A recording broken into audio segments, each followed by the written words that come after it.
gava, watu wengi sana wamekasirika na serikali juu ya abductions. Lakini abductions zenye zinafanywa, sasa hivi watu wanasema ni Peponi Road. Watu wameko Peponi Road. To be honest, vile Maina Jenga ameingia kwa limelight saa hii tunaongea as we are talking. Maina Jenga anakuaga na place yenye au abduct watu na anaeka watu. Na mimi nimerudi kurealize hata saa hii vile nimefikiria wakati Maina Jenga ameanza kuongelelea Ruto. Maina Jenga anakuaga na place huko Laikipia yenye anaekanga watu wanakuaga wameko huko, kuna shamba kubwa sana. Na huko ukiingia hauwezi toka. Huko anakuanga ameka tu Dema, anakuanga ameka tu Chali, na anakuanga ameka watu huko in the name of ati nini. Anakuanga ameka watu huko in the name of rehabilitation center. Na ikuangi ni rehabilitation center. Anakuanga ameka tu watu huko hivyo, wanamfanyianga kazi, wanafanya na gava inajuanga, lakini hawatakangi kusema juu serikali inakuanga imeogopa Maina Jenga sana.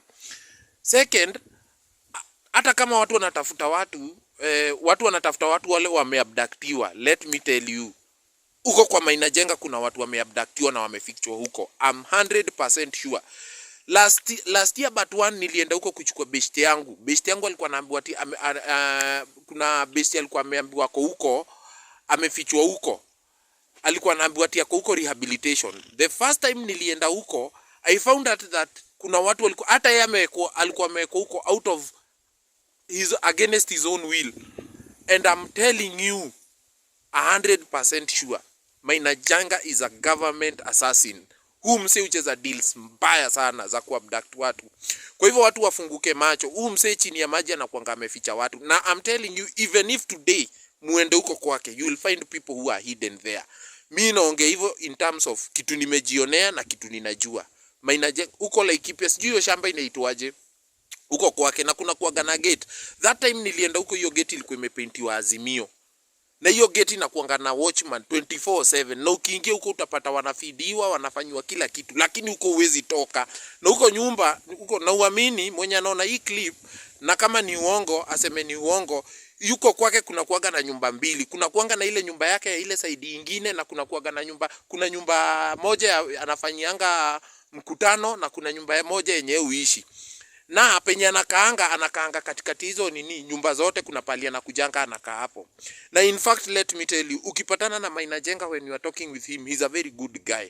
Lakini zile tabia hufanya, tabia zingine mbaya sana. Even if hata serikali ni kumficha au mficha, hata DCI ni vile watakagi kumuinvestigate, lakini huko kwake as we are talking kuna watu wengi sana wamefichwa huko.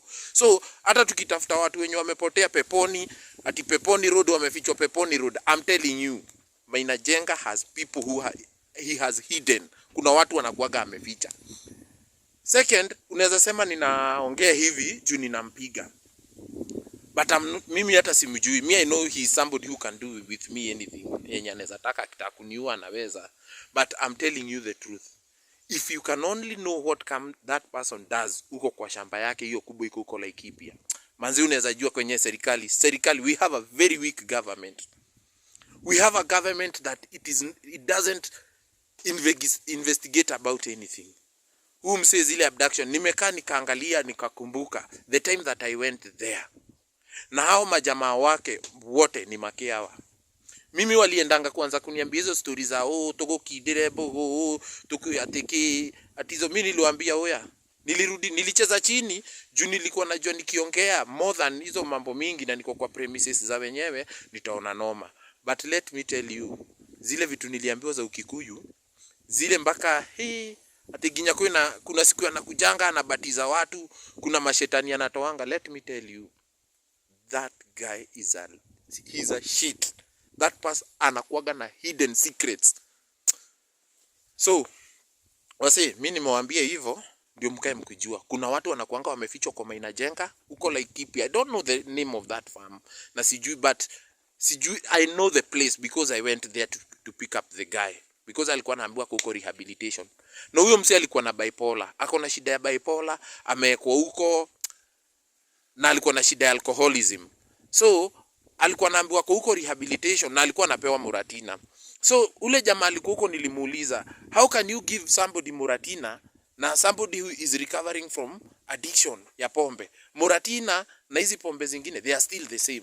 So how are you helping this guy? So I had to come with the guy from Laikipia mpaka huku kwetu Kiandutu, Thika. So mimi I know Maina Jenga sai penye ameingia, the government, ile kitu tutaona, ile kitu itaturamba. Msei akipatiwa hiyo priority anapatiwa, kitaturamba. You can imagine 205 204 vile tulikuwa tunafosiwa kuingia Umongeki huko Mathare. You can imagine the way people are disappearing. You can imagine the way people are dying. Msei asipewe priority. Msei atatuhamisha majenzi. Na unasikia vile alisema hiyo siku akiwa Nyeri. Majenzi. My friend, msipoingia ukiawa cha lazima. Kunyurio lazima mtanyurio. Na mimi nimwambia ukweli because hizo processes zote na hizo mambo zote mimi nimepitia and I know. This guy, he's a government assassin right now. Sasa tunaongea. Yeye ndiye anasaidia Ruto with everything. So wase tukueni macho. Abductions hii gava peke yake inafanya. This person has a hand. Ukiona tu vile ameingia hivi, there is a problem somewhere. Wase tukue aware. Ukiona mtu yote ameshaifungwa na serikali ya Kibaki, serikali imemkataa, imemfunga, mpaka serikali inaua bibi yake, serikali inamuhangaisha, inampeleka mpaka kotini, what. Sasa yati ndiye anapata freedom ya kuongea. My friend, Ruto anataka kuturudisha kwenye tulikuwa so many years back. How comes? Kwani Maina Jenga amekuwa mzuri aje? How? Video anaongea on behalf of who? Amekuwa mzuri how? Aje? Wase akili mtu wangu.